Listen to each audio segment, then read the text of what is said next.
Good morning बच्चों। आज की टॉपिक है उपसमुच्चय।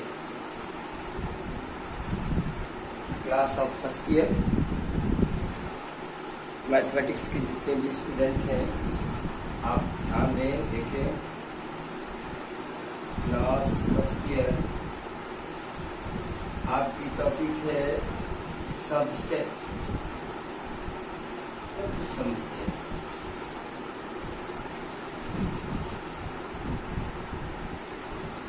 उपसमुच्चय डिफिनेशन लिखता हूं, यदि समुच्चय ए के सभी अवयव समुच्चय बी में पाए जाते हैं तो समुच्चय ए को समुच्चय बी का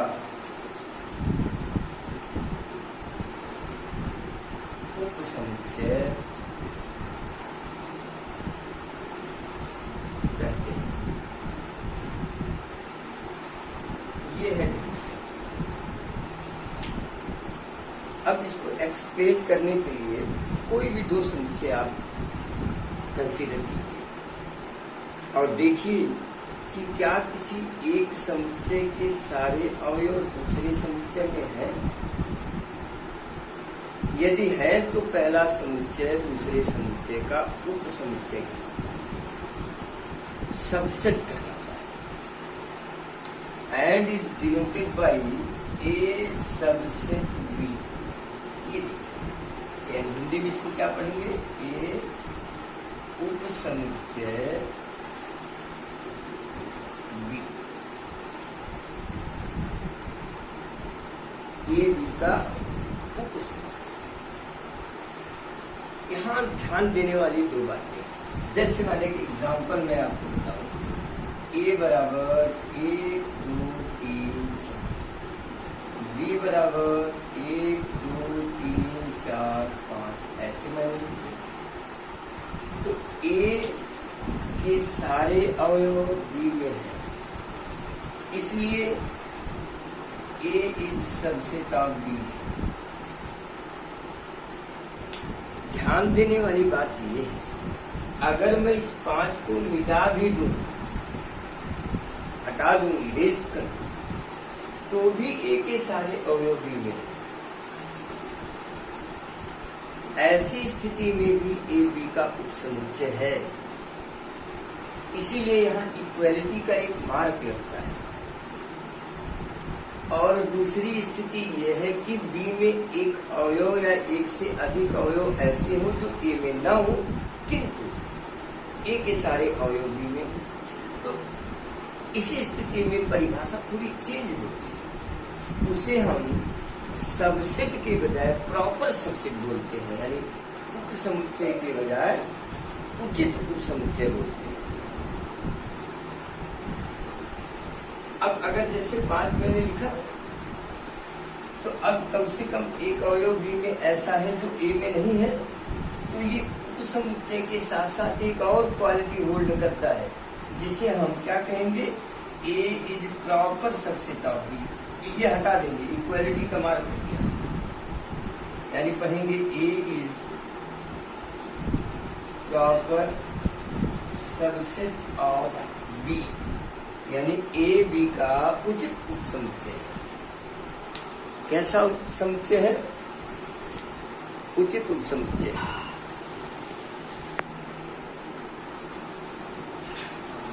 अब आते हैं, एक और शब्द है समुच्चय के बाद अधिसमुच्चय। अधिसमुच्चय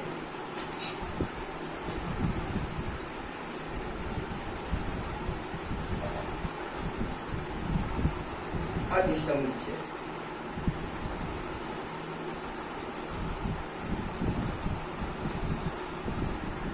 ये क्या है? सुपरसेट इसको बोलते हैं बच्चों। यदि ए सबसेट बी, यदि ए बी का उपसमुच्चय है तो बी को ए का अधिसमुच्चय कहते हैं। तो बी को ए का अधिसमुच्चय कहते हैं। ये सुपरसेट की परिभाषा है।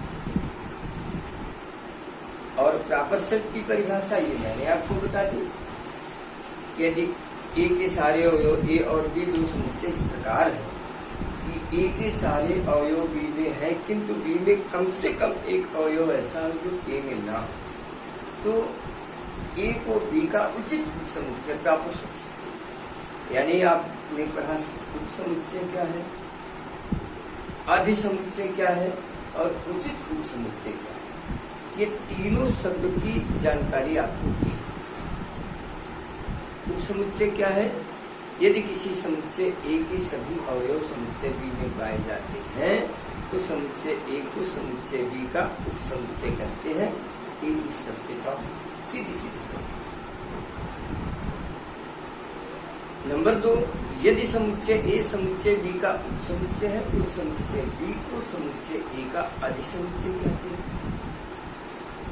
नंबर 3, यदि किसी समुच्चय ए के सारे अवयव बी में पाए जाते हैं किंतु बी में कम से कम एक अवयव ऐसा है जो ए में नहीं है, तो ए को बी का उचित समुच्चय।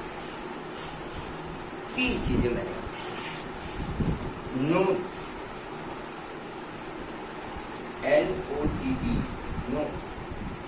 नंबर 1, प्रत्येक समुच्चय स्वयं का उपसमुच्चय होता है। प्रत्येक समुच्चय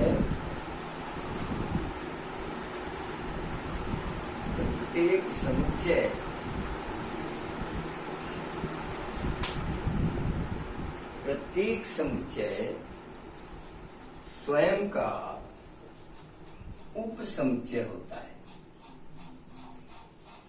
उपसमुच्चय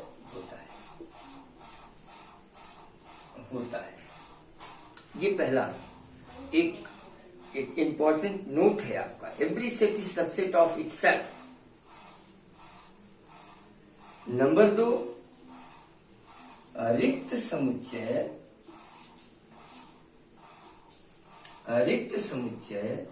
प्रत्येक समुच्चय का उपसमुच्चय होता है। प्रत्येक समुच्चय का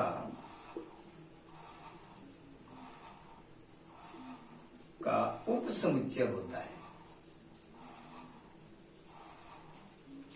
ये दोनों कि प्रत्येक समुच्चय स्वयं का उपसमुच्चय होता है और रिक्त समुच्चय प्रत्येक समुच्चय का उपसमुच्चय होता है। These are 2 important note for you about the set. समुच्चय से संबंधित 2 महत्वपूर्ण चीजें। अब आइए, अच्छा एक चीज और, बीजगणितीय रिप्रेजेंटेशन में अगर कभी आपको रिप्रेजेंट करना हो और मान लीजिए आपने लिखा A subset B, this implies that X is element of A. यदि एक्स ए का एलिमेंट है तो निश्चित है एक्स बी का भी एलिमेंट होगा। ये बीजगणितीय रिप्रेजेंटेशन है। इसको भी जानिए, इसका मतलब क्या है, इसका सेंस क्या है, इसकी आगे जरूरत आपको पड़ेगी। अब आइए आगे आपको ले चलते हैं।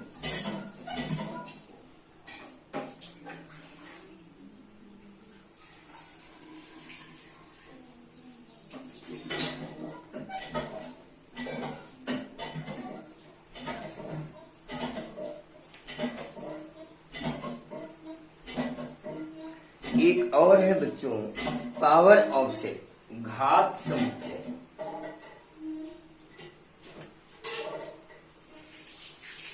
घात समुच्चय, पावर ऑफ सेट जिसको बोलते हैं, किसी समुच्चय के उपसमुच्चयों के समुच्चय को उस समुच्चय का घात समुच्चय बोलते हैं। जैसे अब मैं लिख देता हूं, किसी समुच्चय के उप समुच्चयों के समुच्चय को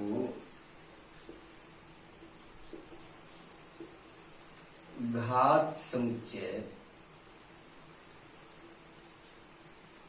कहते हैं।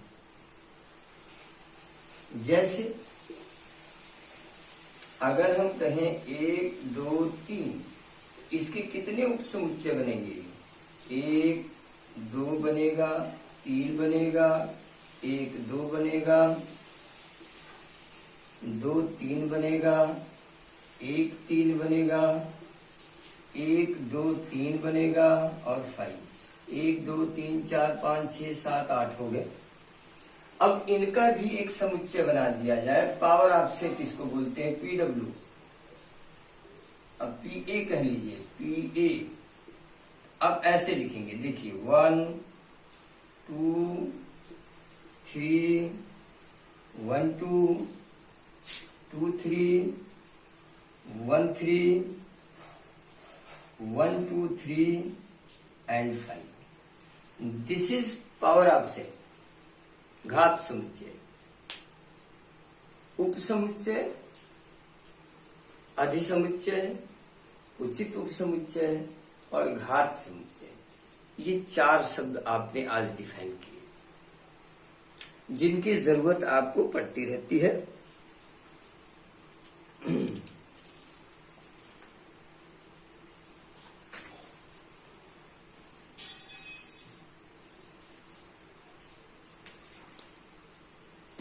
एक चीज और, किसी समुच्चय के उप समुच्चयों की संख्या, number of subset of set. कल मैंने चर्चा किया था कार्डिनल नंबर से संबंधित। माना किसी समुच्चय ए में अवयवों की संख्या n है, यानी Na आप कह सकते हैं equal to n, cardinal number n। अतः A के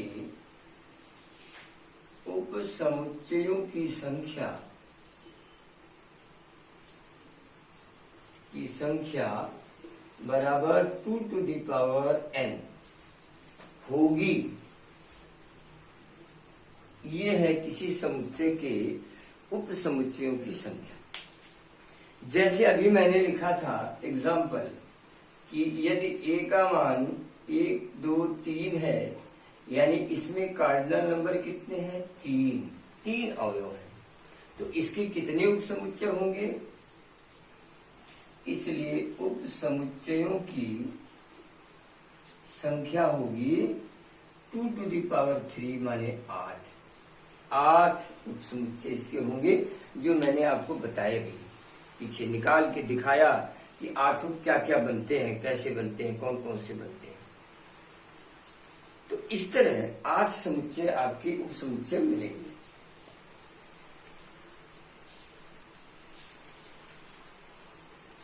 अब इस पर आधारित बच्चों आपकी एक्सरसाइज नंबर 3, एक्सरसाइज नंबर 3।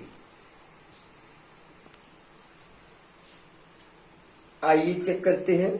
पहला क्वेश्चन है एक्सरसाइज नंबर 1.3 का।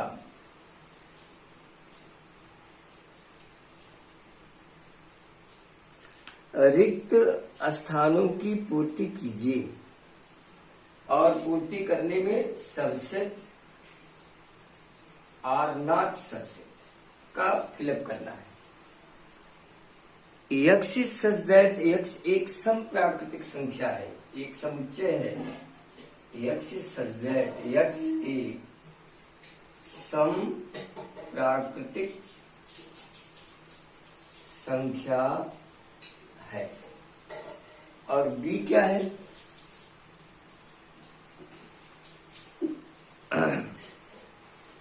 एक पूर्णांक b है,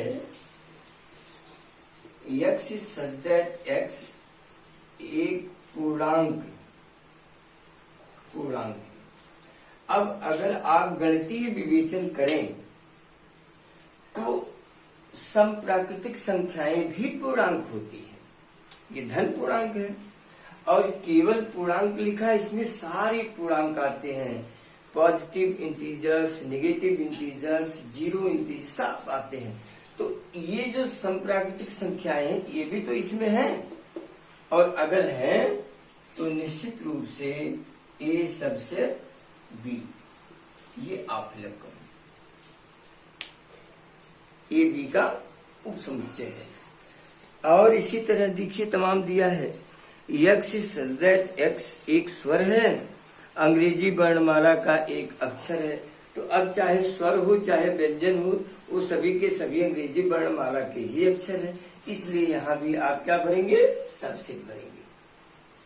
तीसरा है, x is such that x एक वर्ग है और x is such that x एक आयत है। तो आयत कभी वर्ग नहीं हो सकता, दोनों के गुणधर्म, दोनों की प्रॉपर्टी अलग अलग होती है, इसलिए दोनों अलग अलग होते हैं। इसलिए यहां क्या भरेंगे, नॉट सबसेट, यानी ये सबसेट नहीं है।